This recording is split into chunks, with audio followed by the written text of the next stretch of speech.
C'est dans une salle d'audience vide en l'absence de tous les officiels en application des mesures sanitaires que le tribunal judiciaire a fait sa rentrée solennelle pour l'année 2021 vendredi. La présidente du tribunal est revenue sur une année judiciaire forcément particulière marquée par le confinement avec des audiences à reprogrammer. Mais la juridiction de Carcassonne a su s'adapter. Les chiffres sont révélateurs, effectivement, malgré toutes les difficultés que nous avons dû affronter. Certains contentieux ont augmenté en nombre de décisions rendues et dans ceux qui n'ont malheureusement pas pu atteindre cet objectif, la diminution a été relativement faible. On a dû s'adapter en urgence, bien évidemment, on a un peu tâtonné au début, comme tout le monde. Seuls les contentieux essentiels, d'après le ministère de la Justice, pouvaient être maintenus. La seconde partie de l'année, nous avons maintenu une activité quasi normale.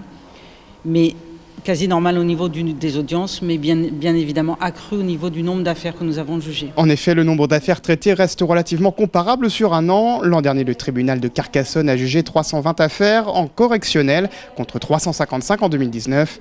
Le tribunal pour enfants a traité, lui, 30% d'affaires en plus en 2020, soit 151 dossiers contre 114. Un retard résorbé grâce à la mobilisation des fonctionnaires et la mise en place du télétravail notamment. Alors durant le premier confinement, je voudrais remercier aussi les agents, aussi bien les greffiers que les agents, parce qu'on a eu une forte mobilisation. Donc on a mis en place des permanences et des astreintes.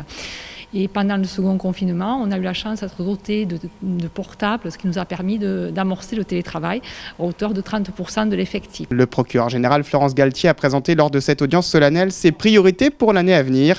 Lutte contre les trafics de stupéfiants, lutte contre la délinquance de proximité et la gestion de la radicalisation, mais aussi la lutte contre les atteintes aux personnes et notamment les violences intrafamiliales avec la pérennisation du dispositif téléphone grave danger pour les femmes victimes de violences conjugales. Nous étions dotés de 3 téléphones grave danger. Nous avons constaté que ce n'était pas suffisant. Donc j'ai demandé au ministère de la Justice de nous en octroyer 2 supplémentaires.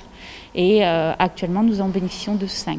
Ce qui fonctionne, c'est la dissuasion, je pense. Parce que l'auteur sait que la victime, par un simple appel, une simple pression sur un bouton, peut alerter les services de police et de gendarmerie. Et de fait, nous n'avons pas constaté d'agression sur une victime en possession d'un tel dispositif, ce qui est déjà énorme. Reste que le tribunal souffre toujours d'un manque d'effectifs malgré l'arrivée de 2 nouvelles magistrates en septembre dernier.